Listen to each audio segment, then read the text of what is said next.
Oh, I guess the people from upstairs didn't come down. Hey. Oh, good. Terry's here.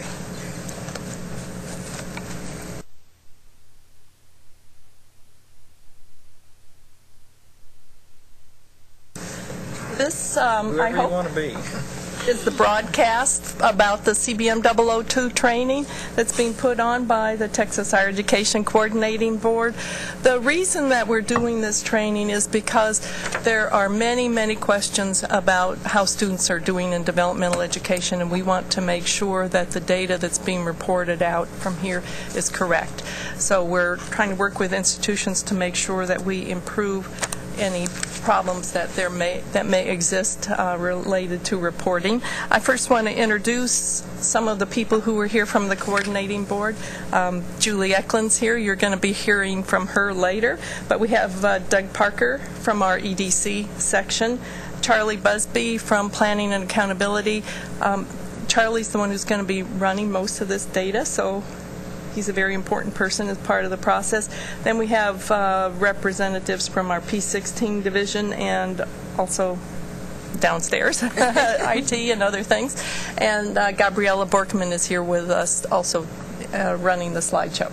So you can see, I hope, up on the screen that's available, you can see my email address, janet.banky@thecb.state.tx.us. Gabriella, could you make sure that the mics are up? Yeah, see, that's why, because I barely hear you. Okay.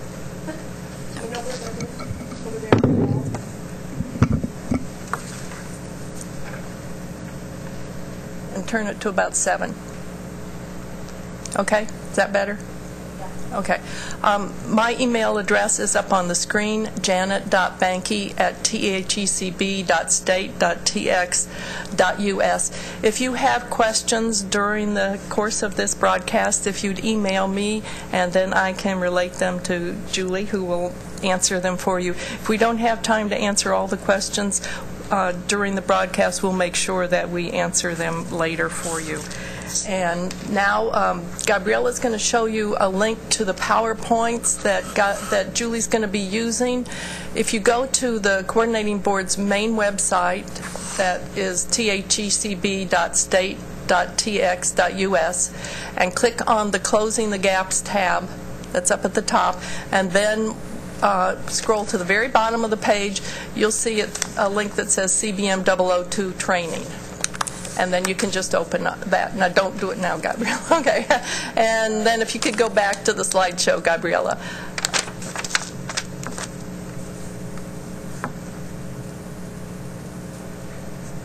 Okay, down to the next slide, where we have the name of our email address and then the link to the slides that we just showed you. Okay, next slide, please. And we're going to go on to Julie at this point. Later on, about a day or two from now, you'll be able to get to this broadcast from the recent broadcast section that's on our main website.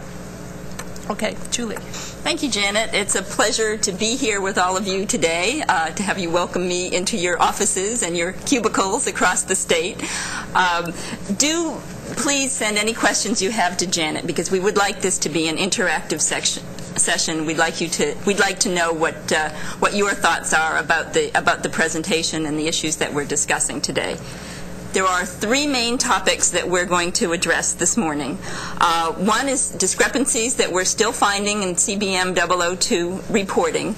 We want to make sure that everyone is on the same page in terms of what they should be reporting, and we want to let you know what we're seeing now that we're starting to run some of the accountability reports using the CBM002. So we're going to talk about those issues. Then we're going to move on to the accountability measures, and we're going to walk you through how we determine initial TSI readiness using those using your data for the accountability measures, because this is the data that is very visible right now. Lots of people are interested in students coming into Texas higher education and whether they've met TSI standards, whether they need developmental education. So there are some very important items on the CBM002 that we're using for accountability measures. We want to make sure everyone is reporting properly for those items, and that everyone understands how we're using the items for our reports, so that when you see data go online that's come from these new reports, it makes sense to you, or if it doesn't make sense in terms of what you're seeing for your institution, you'll know what to go back to look at in terms of what you've reported to us. The last thing that we're going to do today is we're going to talk about the transition to the new CBM002, which is the new student report that's going to be coming online in summer 2011. All of you out there should be aware of this new report, and most of you are probably also aware that a number of the items on the CBM002 are going to be removed in summer 2011 when we move to the CBM00S, because the data will be collected in a little bit different format on that report. So we're going to talk specifically today about the CBM002 items that will no longer be on the 2 and the items on the S where we will collect that data to make sure everyone's clear about the transition. Hopefully the reporting will not be too complex as we move to that area, because there's not going to be too many changes with the exception of, again, removing items. First, I'd like to go over just a brief timeline for those of you who are new to CBM002 reporting, a brief timeline of what's happened in the last 3 years related to the CBM002 report, because we have been in a transition stage. In 2008, a committee got together and began to talk about producing a new CBM002 report, basically because the prior report that we'd had since 2003, since TSI was adopted, was rather complex, and institutions were concerned about reporting issues related to that, about the difficulty of some of the measures and the way that reporting was done. We got input from college and university developmental education staff, institutional research staff, and reporting staff. We had a lot of meetings in the development process. We presented drafts to user groups upon request. I know we talked to Datatel group, we talked to Banner folks, we talked to universities. We broadcast a training session about the new report. That was the first time I came to you online, and that was in February of 2009, so almost 2 years ago now. We finalized the draft of that report. The first submissions were due in the summer of 2009 for the spring 2009 report. Since that time, since those first submissions came in, we've been working very hard to make sure that data has been reported accurately on the 2. It was a fairly major shift from the old report to the new report. I know many of you were in transition during that time, so we had situations where institutions were moving to a new software vendor. It was a long process, as you all know, but in about October of this year, we finally finished up with the 2009 certifications of the 002 for the new report. On the next slide, you can see our 2010 activities. As we received data from you on the CBM002, we worked very hard to look at that data and see if there were issues that were causing problems. Many of you had some error checks that came up that didn't make sense based on how your reporting systems worked, so we had to do some tweaking, some adjusting to those edit checks. As a result of that tweaking, we then found we had some additional problems coming in. We removed some checks, and then we had some other issues. So it's been a long process of trying to get the error checks to be appropriate, but also to fit with how you do your reporting, with how your systems collect CBM002 data. We've kept you informed throughout the process. If there were issues that affected everyone, we sent emails through TACRO and to chief reporting officers, and as many of you know, we have frequently contacted individual institutions or groups of institutions if we found problems that were specific to those individual institutions. We thought today it would be a good time to come together and review some of the activity that has been going on over the past year with looking at the 2 and the data we've collected, and also to move forward to make sure everyone's reporting these items correctly as we move forward into the 2010 and 2011 data collection. In this fall, we had, as I mentioned before, everyone was certified for the 2009 data, spring, summer, and fall. It took a long time. It was a long process for many of you. You certified, and we had to come back to you and ask you to recertify. But we are through that process now. This November, since we had the data finally certified, Charlie started to run some of the accountability reports using the data. And he's been looking at the data all along, but having all the data in and certified, when we were looking at the reports, we noticed there were some discrepancies between what people were reporting in 2008 and 2007 and what we were seeing for 2009. And we're going to walk you through some of those things today. There's a lot of emphasis on CBM002 reports that we produce on the fall FTIC cohort. So fall first time in college students. These are part-time and full-time students. These are the students you identify using your FTTR report. And tracking those cohorts, it's very important, first of all, that you capture students correctly as FTTR if they're first time coming to you. That includes dual credit students who were dual credit in the past, but now they are no longer dual credit. They're a regular enrolled student. We want to make sure you capture them correctly. As well as all your other students who are coming in new to you. These are the students who are tracked in our DevEd reports online and our accountability reports. These are the students we tracked for first time in college. So I want to go through some of the issues that we've seen, some of the ones we've resolved, and some of the issues that are still there. And I'm happy to report we have some folks who have joined us from, I assume, institutions, local institutions. Thank you very much for being here. It's nice to have folks in the audience as well as out in the field. Some of the biggest issues that we've had have been related to the items that ask about whether the TSI obligation has been satisfied. Those are items 20, 40, and 60, 20 for math, 40 for reading, 60 for writing, and items 24, 44, and 64. And we need to go back to slide with issues identified. I'm sorry, and I haven't been, yeah, there we go. For a lot of the presentation, I've just selected one of the items. Instead of putting math, reading, and writing up, I've just selected one of the items. What we found on these items is that we had some error checks built in. There were concerns with some of your reporting that students who were being reported as not satisfied at the census date, but then reported to us at the end of the semester as already satisfied by census date. Those were kicking back as errors when we began this process.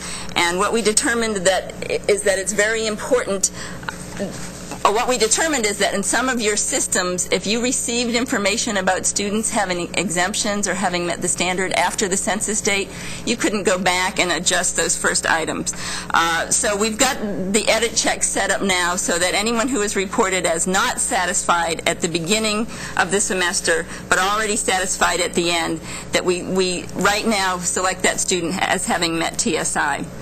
But a lot of the problems on these items were institutions that were telling us a student had already met the standard on item 20, for example, answering with a 1 or a 2, and then institutions who were reporting students at the end of the semester as not having satisfied the standard, or having satisfied the standard during the semester. The key thing on these items is that if a student is reported as having met the standard at the beginning of the semester by the census date, that student be reported at the end of the semester as already having satisfied TSI. And you'll see as we walk through how we use this for accountability why that is very important. The other key thing is if you have a student who has come in who has not met the standard, who then meets the standard during the semester as a result of some kind of intervention after the census date. They took a class. They studied and retested after the census date. They were placed in a module. They had tutoring. There was some kind of intervention with that student, and that student met the standard, met the TSI standard. That student needs to be reported with a 0, an item 20, 40, and 60, and a 1. Yes, at my institution this semester on item 24, 44, 60. And again, these are related items, 20 and 24 for math, 40 and 44 for reading, 60 and 64 for writing. So these are two really key items as we move through the report today. We need to make sure they're correct. One problem that we've discovered that many institutions have with these items, and we believe it's an issue mostly with universities that came up this semester, and I want to move on to the next slide, which is what is a waiver. There seem to be some institutions who are using the term waiver interchangeably with the term exemption. And institutions who are reporting to us that students are not satisfied or waived on items 20, 40, 60, and then reporting to us not satisfied or waived at the end of the semester on items 24, 44, and 64. Students who are being reported that way, but who are reported as having exemptions, reported with exemption scores that meet TSI standards, or reporting with passing scores on tests for TSI purposes. We want to make sure it's very clear to everyone in the field that a waiver is not the same as an exemption. A waiver is a term that we came up with for reporting purposes. The waiver is for students for whom TSI does not apply, and it is temporary.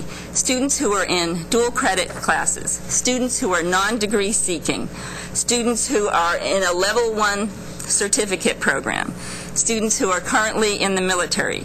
These are students where their TSI status could change in a different semester.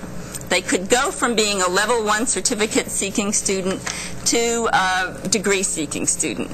They could go from non-degree seeking to degree seeking. It could be a student who was taking dual credit, but now they're enrolled at an institution. They no longer are in dual credit. They do not have a waiver for TSI any longer. So it's very important that waivers are captured correctly. These are students who have not met TSI. These are students who have not exempted TSI. Students who have met or exempted TSI are reported on item 20, 40, and 60 as having satisfied their obligation, either at your institution or another institution, and they're reported on items 24, 44, and 64 as already having satisfied by the census date. Okay? So we had a lot of issues with that. Let me show you the edit checks next, what has been put in the system, and then I'll talk a little bit about some of the errors that we've seen even since we have the edit checks in. For item 20, 40, and 60, the first error values are any value except 0, 1, or 2. And those are pretty obvious. If you put in a 3 or a 5 or a 9, it's going to kick back as an error. But then the error value is the value not 0 if 24, 44, 64 is 1. So if you're telling us for the end of the semester on item 24 that a student satisfied during the semester and you don't have a 0 and where that student was by census date at the beginning of the semester, that's going to kick back as an error. Anyone who met during the semester should have a 0 in 20, 40, or 60 and a 1 in 24, 44, 64. Okay. Now the edit checks that we've built into item 24, 44, and 64 pick up some other discrepancies. Obviously any value except 0, 1, or 2, because those are the 3 options. But value 0 or 1 if 20, 40, 60 is 1. You can't tell us on item 20 that a student met at your institution and then tell us that by the end of the semester the student hadn't met or the student met after the census date. So again, you can't tell us they've met by the census date if they met afterwards or hadn't met. And the second is the same item. You can't tell us that a student had already met by census date at another institution if you're going to tell us by the end of the semester that, no, they really haven't met, or no, they met after the census date. This is pretty straightforward. We spent a lot of time on this. Institutions have worked hard to get this item right. The problem that we've seen come up, and you can go to the next slide, just as we started to run the reports, was not a problem where people had discrepancies in these items. I think we've got those items fairly clear. I just wanted to spend time for anyone who's coming in new. The problem is we had very large numbers of students from universities especially, though we had much higher numbers than usual from community colleges also. We had very large numbers of students who were reported as not met the standard on item 204060 and still not met the standard on item 244464. That's something that's not going to pick up as an error check because it would make sense to say they hadn't met when they started the semester, and they still hadn't met by the end. The problem is when we started to see numbers, they didn't look realistic in terms of what we'd seen in the past. One difficult thing about comparing results from the old 2 to this new 2 is that we don't know if some of the problems might have been misreporting on the old report or misreporting on the new report. But for this particular issue, it was pretty clear to us that there was a lot of misreporting going on the new report. What we found is that in 2008, we had about 1,000 students who were reported from universities as not having met TSI in all 3 areas. For fall 2009 data, this is the data we've just started working with, we had 10,000 students. I don't think we had a 1,000% increase from 08 to 09 in students at universities who had not met TSI. This is the kind of data that if it goes out on a report, if it goes online, it's going to be very confusing to people in the field, to legislators, etc. So when we caught that, we thought it's very important that we talk to folks in the field about this issue. For community colleges, we jumped to maybe 60 or 70% more students being reported as below the TSI standard in all 3 areas. And that's higher than we would expect to see also across reports. We went from a little under 12,000 to over 17,000 students who were being reported as not having met TSI in all 3 areas. That's a very high jump. So it's critical that institutions look at what they're reporting to us in terms of students meeting TSI. You're not going to be able to get an error report back for this. We can't build in an edit check. It's just important that you check your data. The one thing we have gone back and looked at is, as I mentioned before, we found students in these categories who have exemption scores reported as passing on the ACT or SAT, or who have tax scores that are exemption, students who clearly have met. We think the confusion might have something to do with confusion over waiver exemption. We wanted to make sure we went out to everyone to make this clear. The one other thing that we're also finding related to these items is we're finding that the number of students who are being reported as not having met TSI, I'm sorry, let me reverse that. The number of students were found who have been reported as having met TSI in all 3 areas, but who are enrolled in DevEd classes has gone up for both groups. For the universities, it's not clear where that's from. For the community colleges, and the universities, it's just gone up, maybe doubled. For the community colleges, it's gone up much more. We've identified a couple of institutions this week that we think the issue may be coming from, and we're working with them. But it's just something to look at as you're looking at students. If you have students who have met TSI in all 3 areas and they're reported in DevEd, that's appropriate if those students are really taking developmental education. A lot of you have increased your standards for the first college level course. We don't know what's going on out there in terms of that, so we can't know, hey, this institution decided to set a higher level on their AccuPlacer for enrolling in college level math. Therefore, their numbers are going to be double for the number of students in DevEd math. We can't know that. We can look and see what's being reported and see if it looks different from past years. What you can know that, though, so you can double check, make sure you're capturing students accurately in terms of their TSI status and then whether they're enrolled in a DevEd course. Again, the data looks different this year than last year, so take a close look. I do want to mention I've got a list of 8 institutions, 8 universities that had an issue with reporting many more students as not having met TSI than in the past. So this is back to that issue of the 1,000% increase. I just want to go through this list. I've been in touch with some of them. I just want to make sure these institutions particularly take a look. That's Lamar University, Texas State San Marcos, Stephen F. Austin, Texas A&M Kingsville, Texas Southern, University of Houston, West Texas A&M, and UT Dallas. So if you're from one of those institutions, you might want to take a second look at students you're reporting as not having met TSI to make sure that is in fact the status of those students. The other issue I want to look at where we had a discrepancy had to do with the first college level course. We discovered a number of students this fall who were reported on item 30, 50, and 70 as not having satisfied the first college level course. So you can see on the slide answer 0.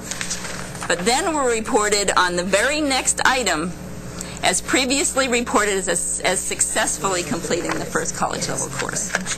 We sent out a notice to everyone about this discrepancy.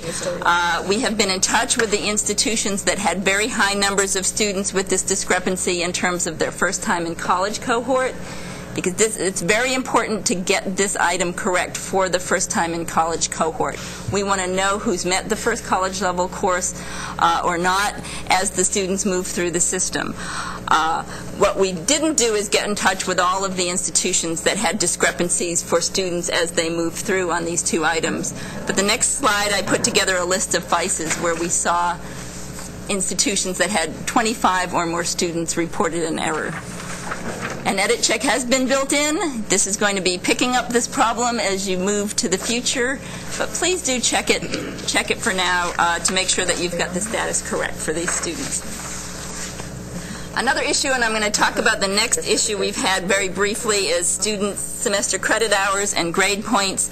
I think we've resolved this across the board, but just so you all know, this is another issue that we've dealt with in the last year with the two. First of all, universities don't offer technical semester credit hours, so universities should not be reporting anything in item 11A and B in terms of technical hours. And this relates to items 10 and 11. Students who are reporting with students who receive an F in a class need to be reported with semester credit hours for that class, but no grade points are reported. We found that we had many institutions across the state that weren't giving any Fs. And we knew that was a problem. It was a problem with reporting. We were in touch with the institutions. We think everyone's got that correct now. But it's very important on those, on items 10 and then for community college item 11 with the technical hours, that you capture students who fail a course. You do not capture students on those items who are withdrawn or are taking the course pass-fail. We use this to create our GPA data. There's a lot of reports that come out of this. We send a report to the high schools of the GPA of students coming in to college from the different high schools, so we want to make sure we capture this correctly. Another thing we look for is if an institution has too many students, and please excuse the noise, we're doing renovations in our building. If an institution has too many students with no semester credit hours and no grade points reported. Now, some institutions should have a fair number of students in this category because you have some students who take developmental education courses. You don't report semester credit hours for those. You don't report grade points. But some institutions had 30, 40, 50% of the students in this category. That was a flag, so we got in touch with you. We have thresholds set for that, so hopefully we'll be able to avoid this in the future. So to just go over very briefly, the items we just talked about that we've had problems with are items 2024, 4044, and 6064. The items related to meeting TSI, satisfying TSI obligations when a student first comes into your institution at the beginning of the semester, or for any student at the beginning of the semester. Have they met by the census date? And then the related item, have they met at the end of the census date? It's been confusing to have these two items, I know for some of you, but I think it has been very, very valuable because it's been a way for us to see if there are issues with reporting. And we've picked up a lot of reporting problems with institutions not understanding the report. Because of these two items, if we just had one item, have they met or not, we wouldn't have picked this up and we wouldn't have been able to straighten it out. You know, the key thing here is to get appropriate data, accurate data for students in developmental education. The other thing we talked about is items 3031, 5051, and 6061 related to enrollment in the first college level course. It's important that those items be consistent. If you're telling us student has already completed a first college level course, you need to tell us that on item 30 and 31, or item 50 and 51.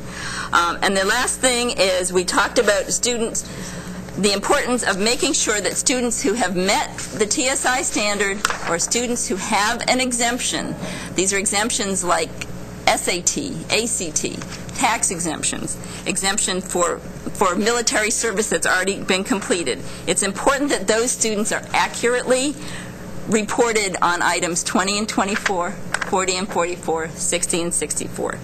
Students are not waived if they have an exemption for SAT scores that meet the exemption standards, for ACT scores that meet the exemption standard. These students have met their TSI obligation. We want to be able to show on our reports to the state that these students have met the standard for your institution. Okay. And then the other thing, of course, that goes along with this is, if you have a student who's come in who hasn't met the standard, please be sure to capture when they do as they move through the system. That's another thing that of course, is in our accountability reports. Students who have come in who haven't met the standard, who do meet before they graduate, or who do meet actually within the first 2 years, is what we measure in accountability. So it's very important for you to change a student's status if they haven't met TSI coming in, when that status does change as they move through the system. Okay, so that was the main thing we wanted to talk about today, but I want to now move in terms of the data discrepancies. I want to talk a little bit about recertifying fall 2009 data, because we track fall cohorts in all of our accountability data for DevEd. That fall data is very, very critical. It would be wonderful if those of you in the field could review your reports, what you sent to us for these couple of items that I talked about today. If you have a problem, please contact me. My email address is several places in this PowerPoint. We are allowing institutions to resubmit their file for test edit. We are not decertifying until we've run a test edit to make sure it's clean. It was such a long process to get everyone certified that we're not going to open it up, decertify all the reports, and let everybody try again. We want to make sure if you find an issue that you get in touch with us, you send a report for test edit. If the test edit is clean, we will certify. We'll also be happy to look at the reports. If you think you have one of these issues that's not coming up on error checks, we'll be happy to look at it for you. Again, if you haven't had any problems, if you don't see any problems, that's wonderful. You're all set. Congratulations. Most institutions out there, we believe, are reporting correctly. But we wanted to make sure everyone takes another careful look. Julie. Yes. We've received an email that it's hard to read the items that are in red on the slide, so if you could, when you go through this slide, just mention what's in red. Thank you very much. And in fact, there is an error on this slide, so I want to be, not for what we're seeing here at the program, but for what got put online. The reports, we have a date here for when the reports will be updated if you submit them to us. We want you to be able to send something to us by January 3rd. If we can run, for fall 09, if we can run your data through a test edit and it's clean, we would like to get it done by January 3rd. In other words, if you submit it to us, the test edit, by then we'll work with you. After that, it's really getting too late because we have a lot of legislative requests for DevEd data. We're working on putting our reports out there. So right now, fall 09 is critical. For spring and summer of 2010, not for fall, and I got a little overzealous there, for spring and summer 2010, all institutions have through January 18th to resubmit, to decertify and recertify. So for the fall data, we're not going to be doing any decertifications until we've had a test edit. For the spring and summer data, it is appropriate if you want to decertify and run your data through. Again, we did add the new edit check for first college level course, but that needs to happen by January 18th. And of course, the fall 2010 data is due on February 1st. Fall 2010, just like fall 2009, is critical. That's where we build our cohorts. We'll start to look at that data when it comes in. All right, I quickly want to go through how we determine initial TSI status using the data that we received from the CBM002. Looks like, there. First of all, we're going to make the SAS code that Charlie has put together available online. Because we have a lot of exceptions in for the first round of data, we're not going to put it up for a little bit, but it should go up probably somewhere in the next month or so once we get everything cleaned up. But I wanted to walk you through some of the basic items, what we do to determine readiness, so that if you see a report that doesn't look right for your institution, when we start posting the fall 09 data and tracking that through, you can take a look and determine. Hopefully this will help you determine what's going on. Okay, first we determine the FTIC cohort using the CBM001. And this is where it's, as I mentioned before, it's important to capture those first-time in college students.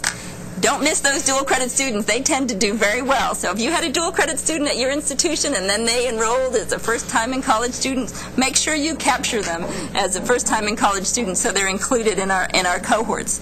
And we use this FTIC method. We use the TTR flag for cohorts that we run for other data also for first-time in college. In terms of how we determine who has met TSI at time of initial enrollment, and again, this is a very important time. Those of you who work with DevEd data know often the question we're asked is, at an institution, who had already met TSI coming in? What percentage of students had met TSI, and what percentage of students had not met TSI? Critical questions that we get. In terms of determining this, if a student has a blanket exemption on item 12, and these are exemptions for having a degree from an accredited institution, and we consider this an accredited institution on our accreditation list if it's in-state or out-of-state, and that's how it's been interpreted right now, or if the student has prior TASP exemptions, they have a blanket exemption, they've met TSI in all three areas, they should be reported as having met the TSI standard on items 20, 24, 40, 44, 60, 64. But they also should be reported in item 12 with that blanket exemption of 5 or 6. So that's an easy one. In terms of whether a student has met TSI for an individual subject area, because as you know, most of this report is done by subject area. If a student does not have a waiver or a blanket exemption reported in item 12, so if item 12 is reported as 0, and if the TSI area was met by the census date, so 20, 40, 60 reported as 1 or 2, and if the TSI area was met at the end of the term, item 24, 44, and 64 reported as a 2, then the student is considered to have met TSI in the initial cohort. So these are incoming students if they don't have a waiver and you're reporting them to us as having met. Now, if they've met the standard through exemption, you need to be telling us in item 21, hey, they have an exemption. It was ACT, it was SAT, it was tax, it was for reviewing their coursework at a previous institution. You need to tell us that exemption, and you need to give us the scores. We know people weren't collecting ACT and SAT scores in the past, so we haven't built in error checks based on that right now, but we may do so in the future. Very important for those first-time students that you don't just tell us, oh, they've met TSI, but then don't tell us how. Now, how we determine if a student has met TSI, a student with a waiver or a military exemption. Again, a waiver is a temporary status.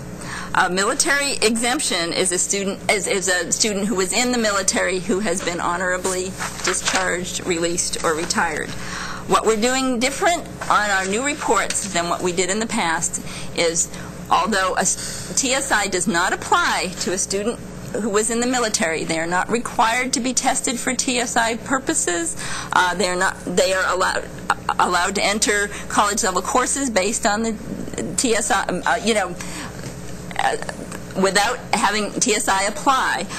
Although that is the case, we are not reporting students who are in the military as having met the standard if we don't have evidence, academic evidence, that they have met the TSI standard. So this is different from the past. These students are going to be put in an unknown category. We've always had unknown categories on the DevEd reports, on the accountability reports. In the future, if we don't have evidence that a student with a waiver or a military exemption have met TSI, they're considered unknown. Okay? So these are all the waivers we talked about. If a student is waived for being non-degree seeking, TSI doesn't apply to them. They're going to show up in the unknown category when we report out for students and whether they've met TSI. If a student is a dual credit student and they haven't met TSI standards, a lot of dual credit students have, but if they haven't, they're going to show up in the unknown categories. Now, one thing you will note, yes? We've gotten a couple of questions wanting clarification on when the student who is dual credit becomes first time in college. Yes, thank you. And then I'll give you the next one after you answer that one. Okay, and actually that reminds me, if you look at where we talk about the waivers or exemptions on this slide, we talked about if item 12 is reported with a 1, 3, or a 4, these are waivers or military exemptions. I don't include the 2 because dual credit students are not included in our first time in college cohort when they are current dual credit students, when they are in high school.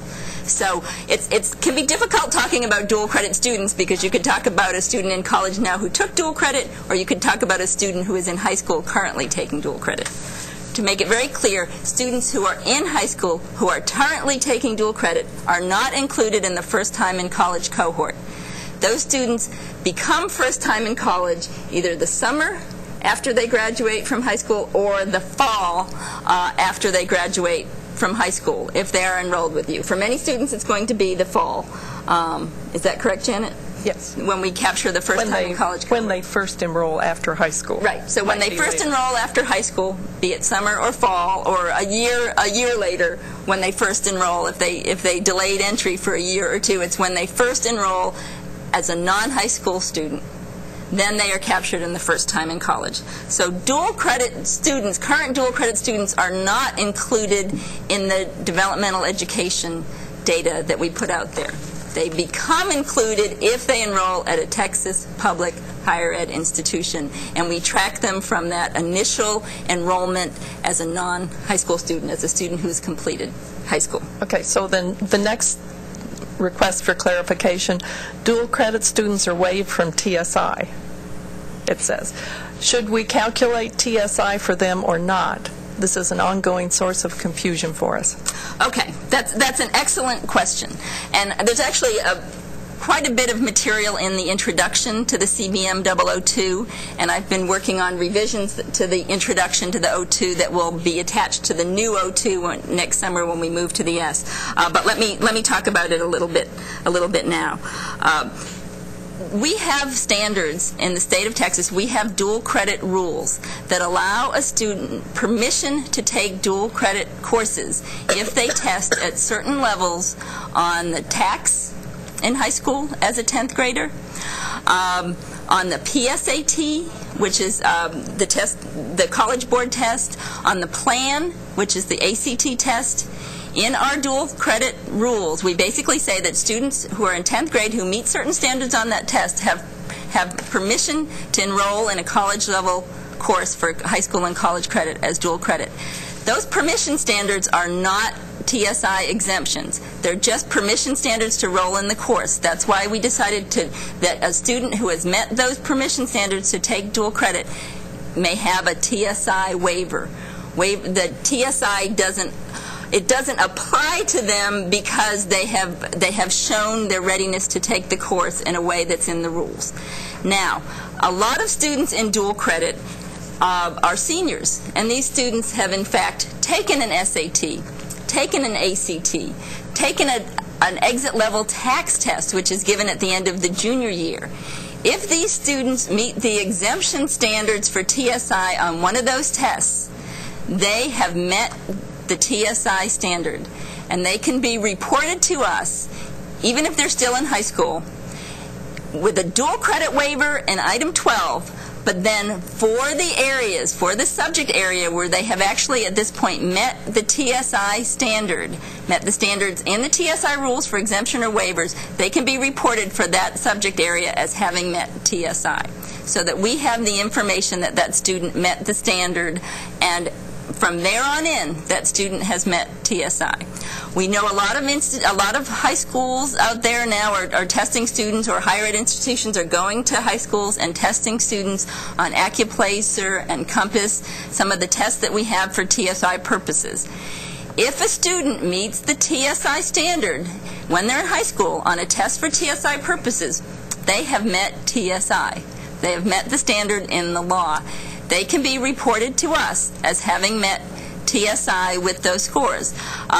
They can also be reported on item 12 as having a dual credit waiver, because you might have some variability. A student is met in one area and not others.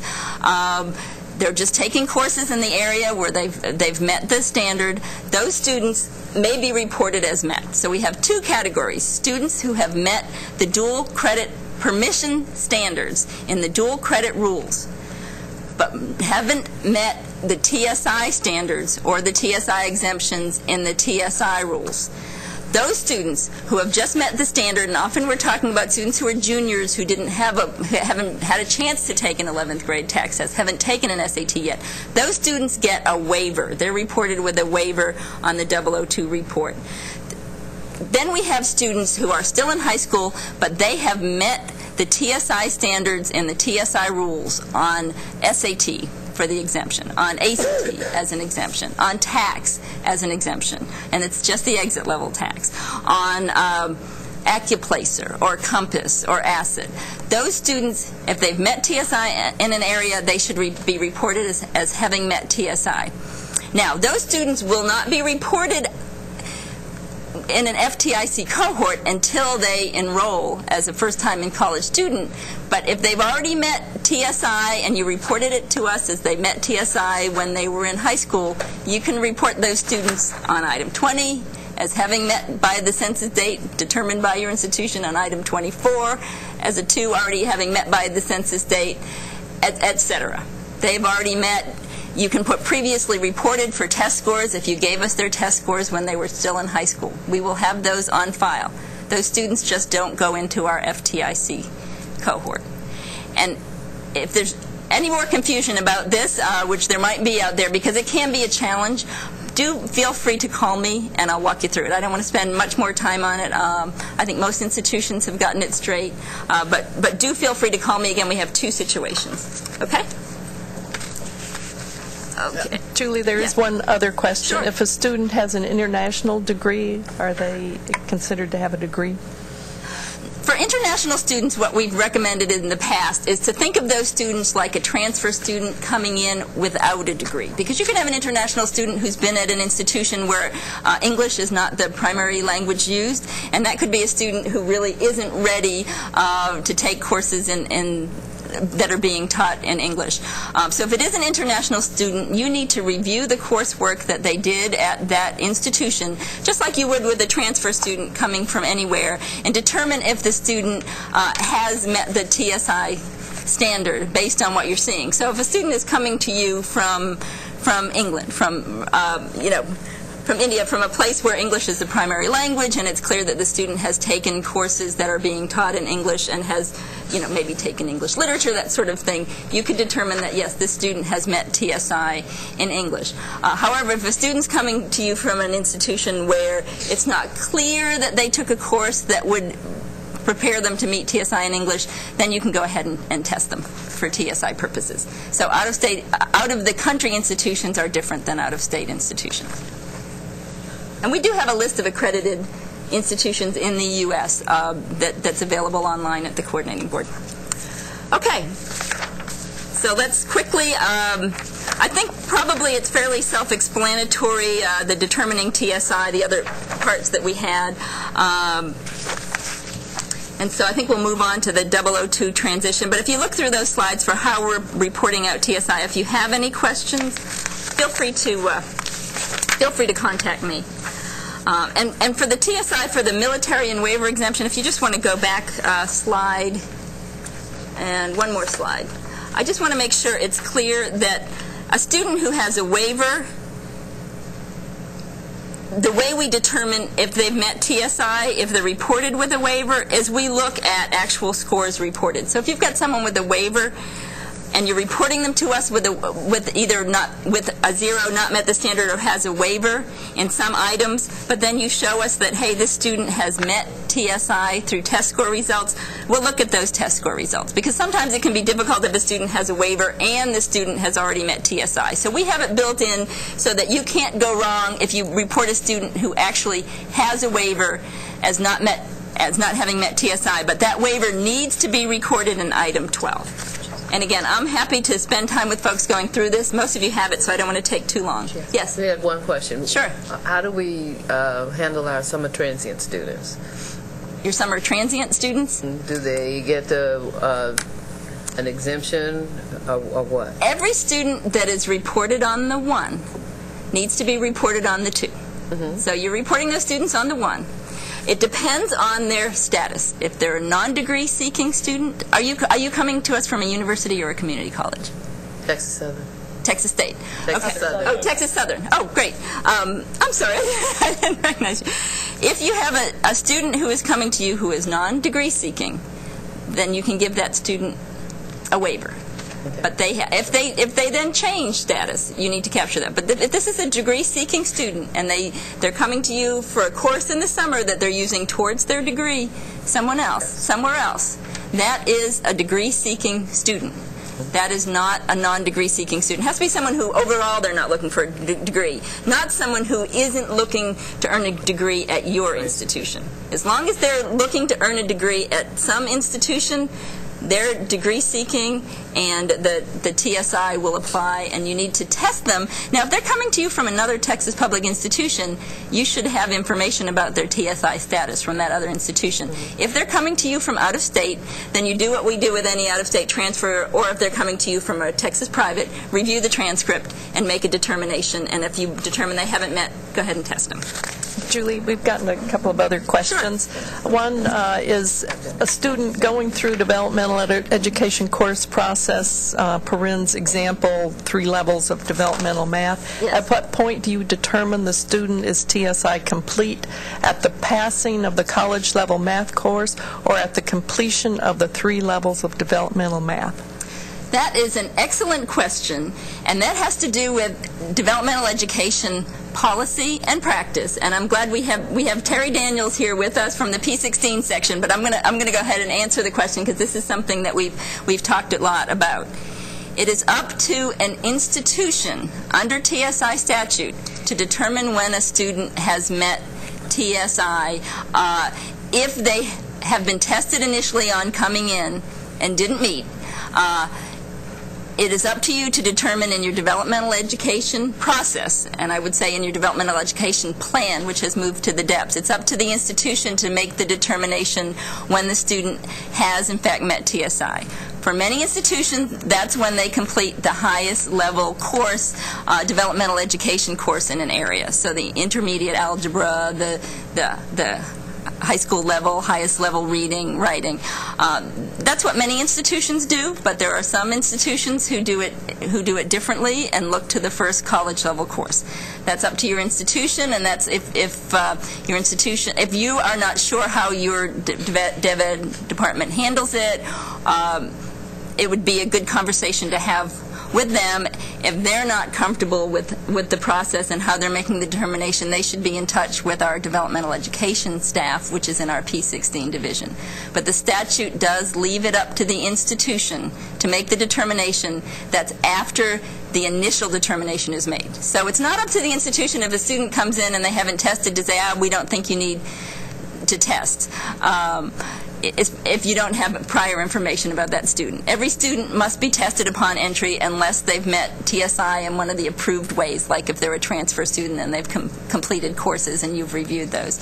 But once a student has been with you, there needs to be an intervention. There needs to be an individual plan according to the statute, but it's up to your institution to make a determination. Some institutions still want a student to test at the end of developmental coursework. Some don't.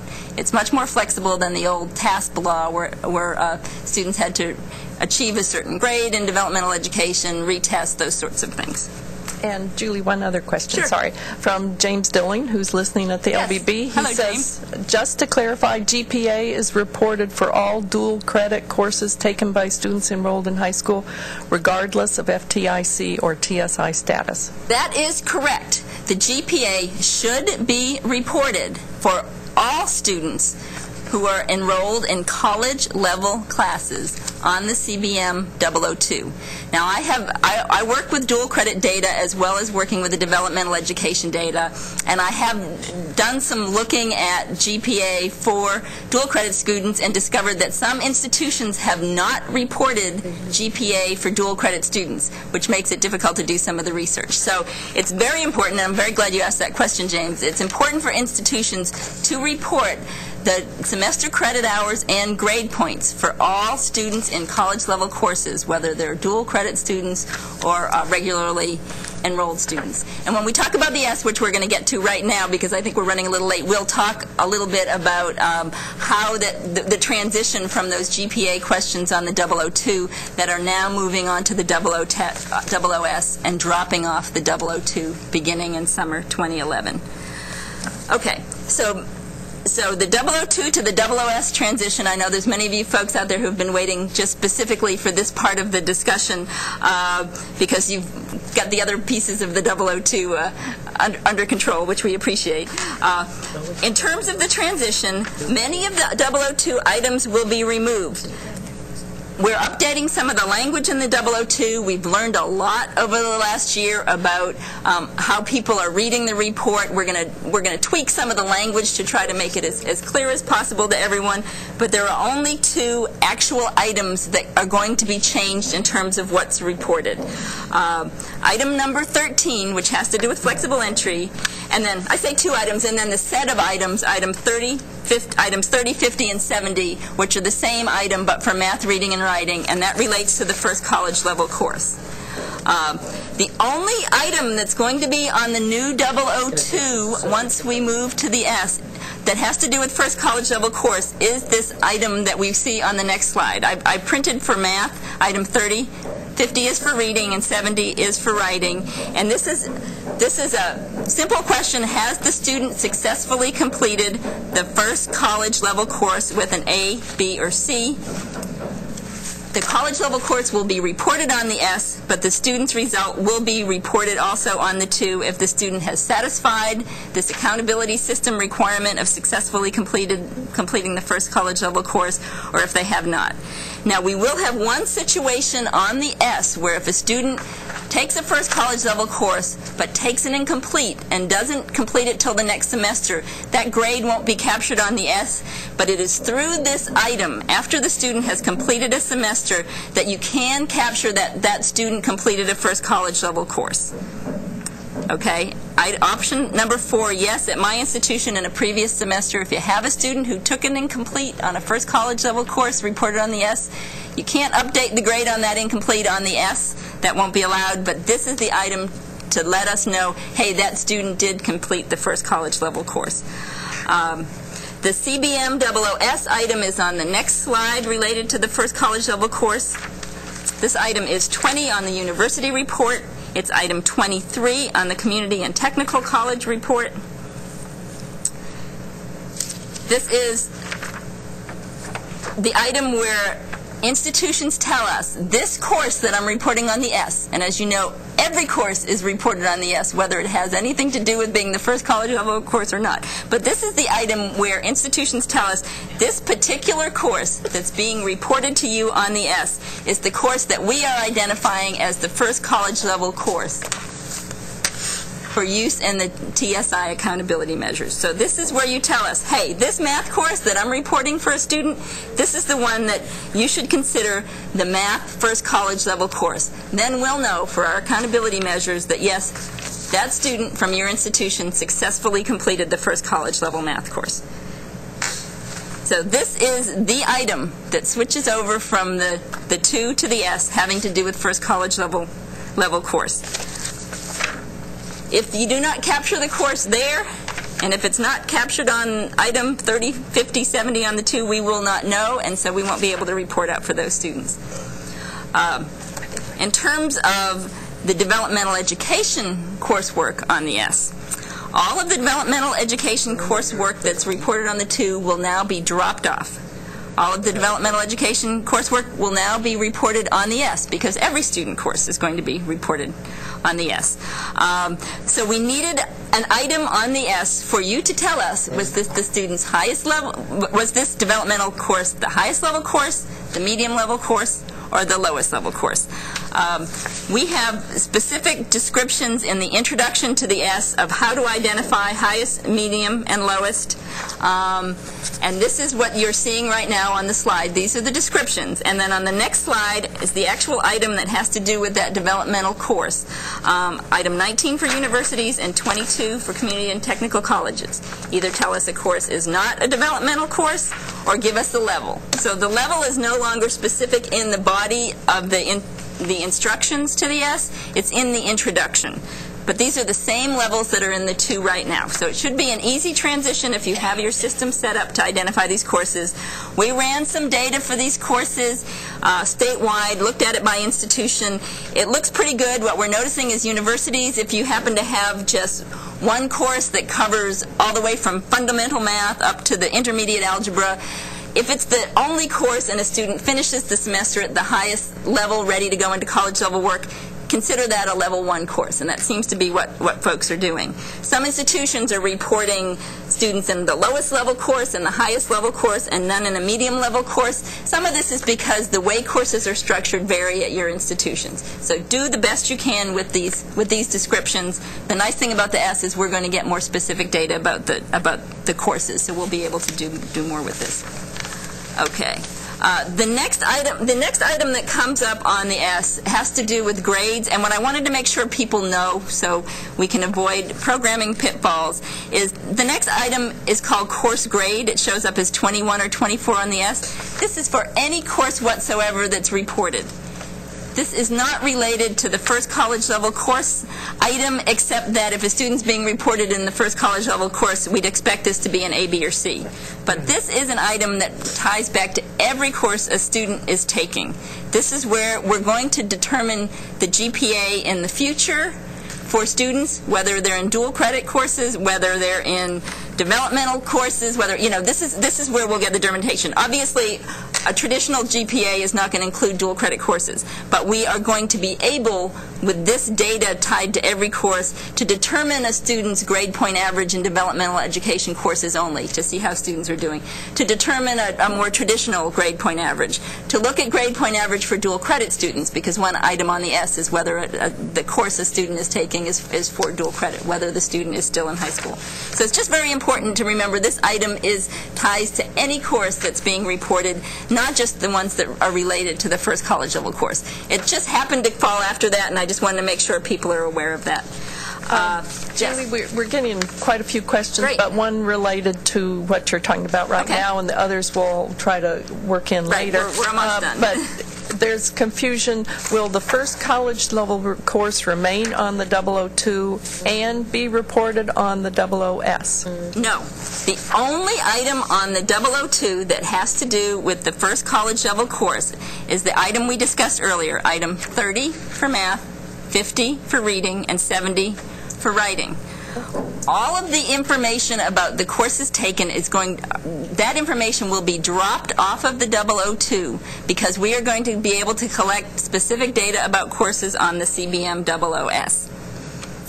And in the new introduction I'm working on for the 002 that will be implemented when the 00S comes in, but I think we'll have posted soon, I specifically list every item that's going to be dropped off the 2 with the introduction of the S. But basically, it's all the items that have to do with specific, it's items 10 and 11 that have to do with grade points. They will no longer be on the 2. And then it's items 30, 31, and let me open my very dog-eared copy of the 2 here. It's the items that have to do with reporting the specific college level course. So those are going to be items 31, 32A, 32B, and 33 for math. It's going to be 51, 52A, 52B, and 53 for reading, etc. Those items are going to be dropped off the 002. trying to make things easier for you, because we're going to be collecting data about the courses students are taking on the S. That's why that one item on the S about is this the first college level course, that is very important, because if the course that's being reported to us on the S is the first college level course, we need to have that captured on the S, because we're not collecting that data anymore on the 2. And then, of course, the other thing I mentioned as I'm going through items that are dropped, all the items having to do with Dev Ed courses, from 80A all the way up to 91, those items are also going to be dropped off the 2, because we're collecting information on the S about courses and about course grades. So all of that will be gone from the 2. The 2 will be much more focused on, did the student meet TSI obligations, what was their status coming in, that sort of thing. Okay. And let me just get to the one last thing that's important in the transition that has to do with the flexible entry, and then we'll take whatever questions we have time for. We've got another 25 minutes in the room, so if people want to continue listening, we'll get the questions that have come through online. And Julie, can I just say we've gotten a question about how will you capture flex courses for funding? Will they move to end of semester funding? Okay, well, this might have to go to Doug Parker. I will address the flexible entry related to the 2 and the S, and then I'm going to hand it over to Doug to take it from there. Right now, item 13 on the CBM002 has to do with flexible entry, and institutions are reporting flexible entry. And if you go to, well, actually, we don't have this on a slide. Right now, institutions report a 1 if a course is a flexible entry on the CBM002, and they leave it blank if a course is not a flexible entry.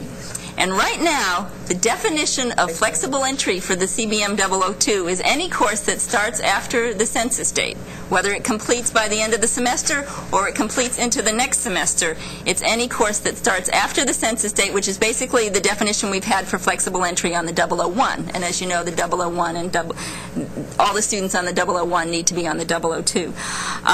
Moving into the S, because the S is in the end of semester report, and because the S is now going to be linked to the 002 and the 1 is not, we determined that for any course that starts after the census date but completes by the end of the semester, this course no longer has to be reported as flexible entry on the 002. Because it's completed by the end of the semester, we will get the information we need for that student on the S for the course, because it's an end of the semester report. However, we still needed a means on the 002 to report students who started a course after the census date and completed it after the end of the semester. So those would be the courses that, say, start in November and finish in February or finish in January. Obviously, that is a flexible entry. We aren't going to know a student's status as they move through a course that isn't even going to be done yet. So if you're giving us a 2 for a flexible entry for a course that completes in the next semester, and of course this is going to be a 2 record that comes to us in the spring semester if it's a course that ends in the spring semester. Instead of reporting a 1, you're going to report a 6 to us in that flexible entry code. And that, if you're looking on the screen right now, on the CBM000S, on items 25 for universities, on item 25 for universities, and item 28 for community and technical colleges, that 6 that you will report there for a course that ends at the end of the semester is comparable to the 6 that you're going to report on the 2. So that's why we changed it for the 2. We want everyone to be thinking if it's a 6 on the S, meaning the course spans from the previous semester, then it needs to be a 6 on the 2. If it is a course that finishes by the end of the semester, you're going to get an error if you try to report a 1 on item 13 on the 2. A 1 is not going to exist anymore beginning in summer 11. Continue to use that for flex entry in the way that you have, but beginning in summer 11, we are only going to have reported either a 6 for flexible entry because it's a course that spans semester, or it will be left blank. Okay? So those are that's a little bit about the transition from the the transition of the 002 as we move to the 00S. We'll be dropping off items. We'll be changing just those items that I discussed. So a very small number of items in terms of coding will be changed, and hopefully that will be beneficial to all of you out there. We thought it was really important that we keep everything, since we worked so hard to get to where we are with the 2, we didn't want to be moving a lot of things around or changing a lot of things. So items will have the same numbers on the 2 that they've had in the past. We're just dropping off the items where we collect information about courses. We're changing the 1 item about the first college level course because we pretty much had to, the way the report is set up. And then the flexible entry has changed. So you won't have to put in nearly as many flexible entry reports for the 2s, we hope, for all those courses, especially all those Dev Ed courses that might start in the middle of the semester because you've got a series of 3 one-credit courses and 1 starts before the census date and 2 start after. Those courses, if they're done by the end of the semester, you will no longer have to give us a separate flexible entry record for those students, a separate CBM002 for those students. So hopefully this will make things easier for all of you in the field in terms of reporting. Doug was going to talk a little bit about that other issue. Well, what was the question again? End of course funding. Are we moving towards end of course funding, and how will that affect flex courses? Well, we are. That's part of our proposal to the legislative session this time. I don't know that it will pass or won't pass. That will be up to the legislature. If it does, then of course the S is starting up this summer, but we're planning on still have the CBM004. We're going to collect that for at least another year, just to make sure that we can still we'll still be able to do funding from both of them. And then, to me, if the course or if the student and the class that he took is reported or is finished within that semester, that will be what we will fund from, is whatever they completed that semester. But at the moment, we don't know what's going to happen with the legislative session and what they will decide to do. Correct. Okay. Correct. Okay. Well, Janet, are there any other questions that you think would be important to address? Questions. So you're... Oh, yes, let me just, I've got contact information up. Let me go over that. So if those of you who can't listen in any longer would like to log off, I want to make sure you get my contact information. My phone number is 512-427-6533. Those of you who I've worked with in the past know that I'm happy to talk about the CBM002 and the items on it and walk you through any issues that you might have on the report. My email address, julie.eklund@thecb.state.tx.us. So do feel free to contact me if you still have questions after today, or if you think that you might have misreported some of the items that we discussed on the CBM002. Okay. Okay. So here's a question coming from a university, it happens to be. We've been reporting a high school dual credit student who is ACT exempt, for example, as a 0 on item 12, and a 2 on items 21A, 41A, 61A. Okay. Is this incorrect? Are we supposed to be reporting item 12 as a 2 instead?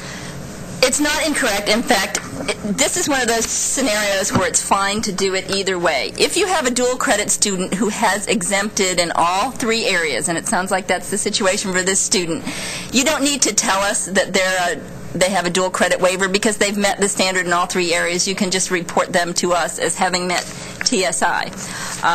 However, if you have a dual credit student who has met in just a couple areas but not all 3 areas, it might be confusing to us to see this student as being reported. We want to make sure that somewhere in the report we know that they have a dual credit waiver. So if they are, obviously a student can take a class if they've met the permission standards for dual credit. It could be that they've met the permission standards in math, but they haven't met the exemption standards in math. If we see them reported in a math course and you don't have them reported with a dual credit waiver, it could be confusing to us. So if a student has not met in all 3 areas, a dual credit student, go ahead and tell us that they have that waiver in item 12. And make sure in the area where they're taking courses, if they haven't exempted, you report them to us with that waiver in item either 21A or 41A or 61A. But either way, the critical thing is, if the student has met the standard, make sure you report them in 20, 40, or 60 as having met the standard. If they have a waiver and haven't met the standard, make sure you report them as not having met the standard or waived, and tell us about that waiver on item 12. So that's item 12, number 2, waiver for current enrollment in one or more dual credit courses. Okay. Okay. Next one is back to the international degree question. On international degrees, if equivalent to a U.S. degree, then we do code them as exempt based on a bachelor's degree. However, we have our own prerequisites in place to prevent enrollment in English and/or math courses if they still need developmental education for prerequisite reasons. Is this okay?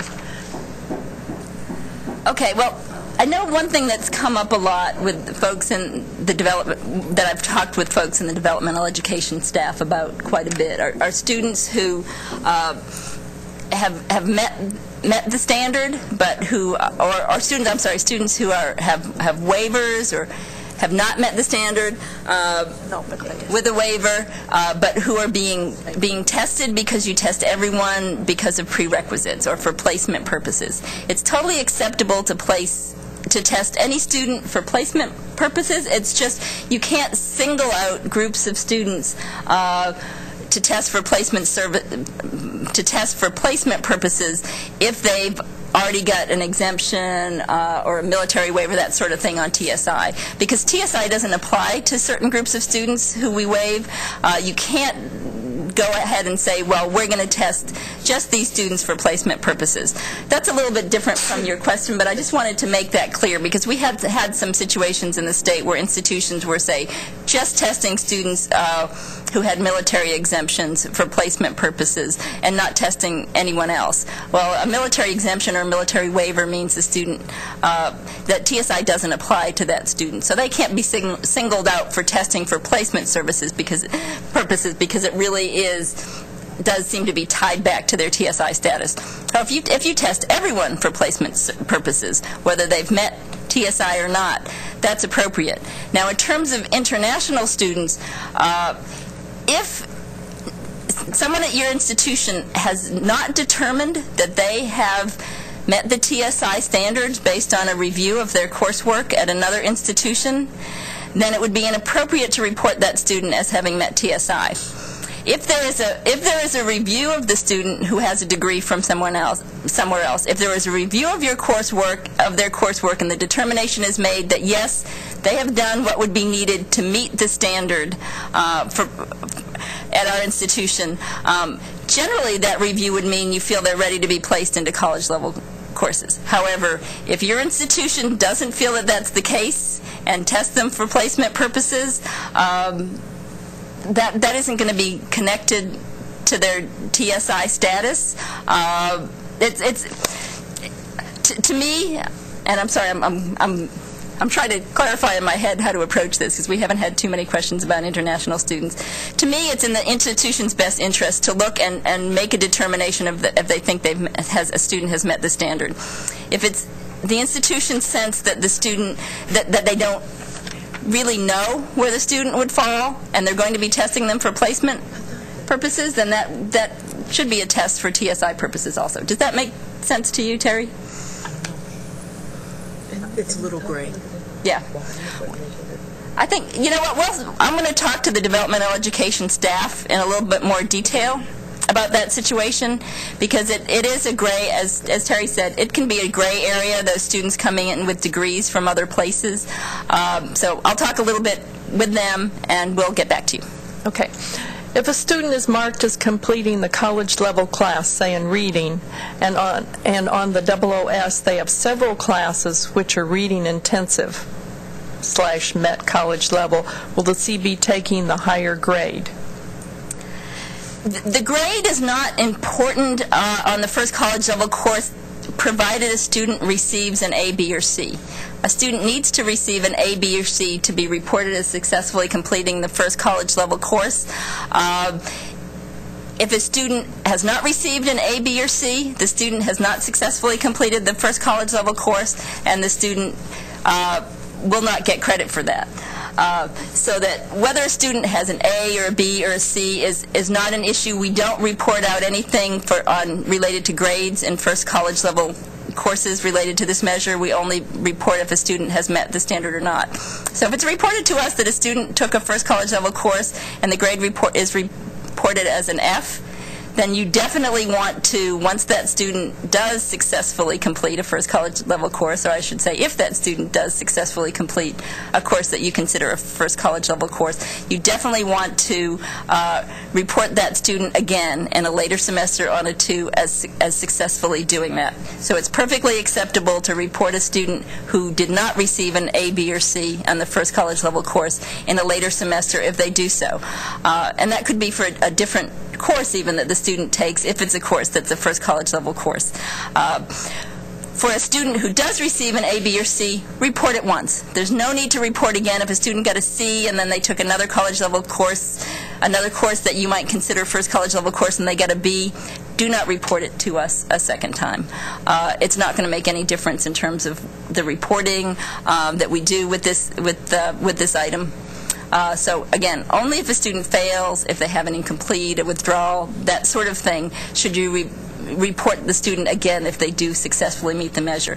This is going to change a little bit on the S, because on the S, and I don't know if we can go back to that first college level course item. It's just a couple of slides back, and I'm sorry we lost Gabriella here.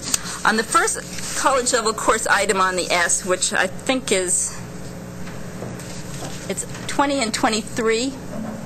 That's DevEd, so we need to just go back, I think, a couple more. Keep going back. Okay, now, okay, yeah, here's the first college level course. This is only to be reported if the student met the standard for the first college level course. So what this says for the S is if a student received an F, and this would also count if a student received a D, report the student as not applicable, as 0. A student cannot be reported as successfully completing the first college level course on the S unless they receive an A, B, or C. Okay. Okay, here's another one that I'm not sure we've talked about. It's coming from a health-related institution. If items 10 and 11 will no longer be on the CBM002, where will HRIs report GPA information since they will not submit a CBM00S?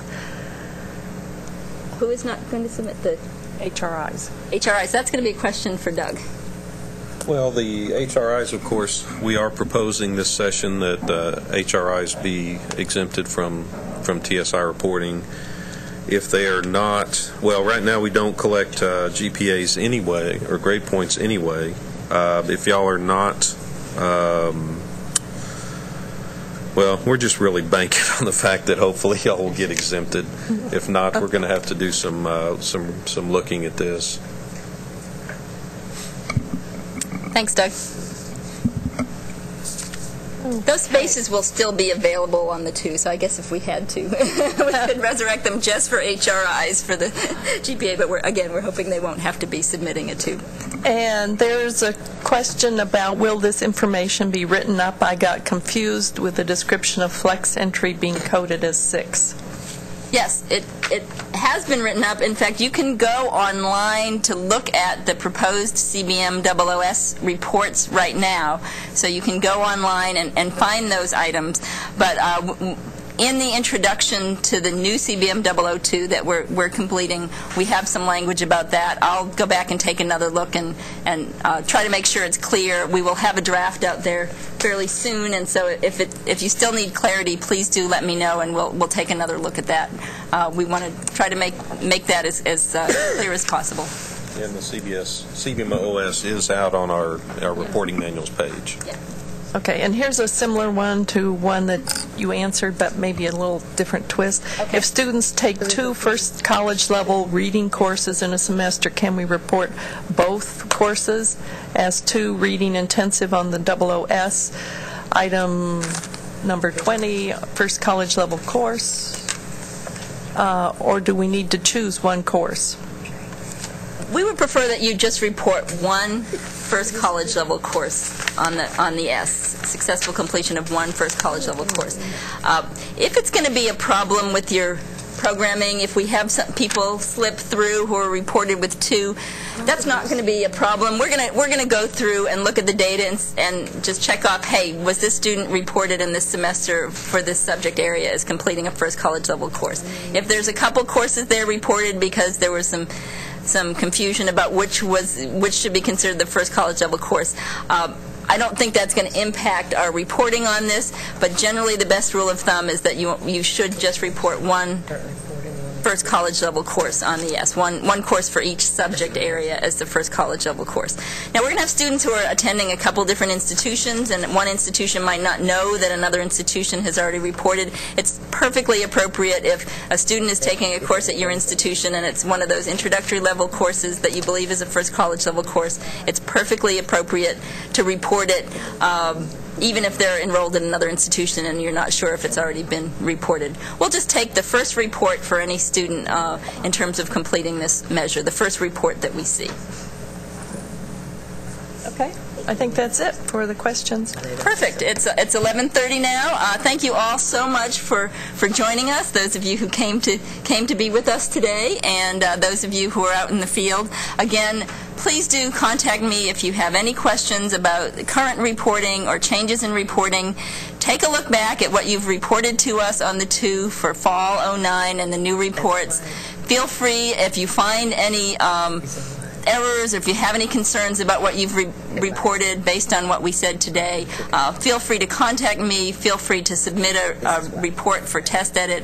We want to make sure that we get good data related to developmental education, because again, there's a lot of focus on this topic right now coming into the legislative session. A lot of people asking for data, not only within the state but from other states. A lot of focus on Texas right now with developmental education. So it's important to get it right, because policy, there's a lot of policy being made right now. Again, thank you very much for joining us. And look for the broadcast to be posted on the website in a couple of days. Thank you. They wouldn't, they say? No. No, I'm talking about before, 2 years ago, when she was doing it. She did try.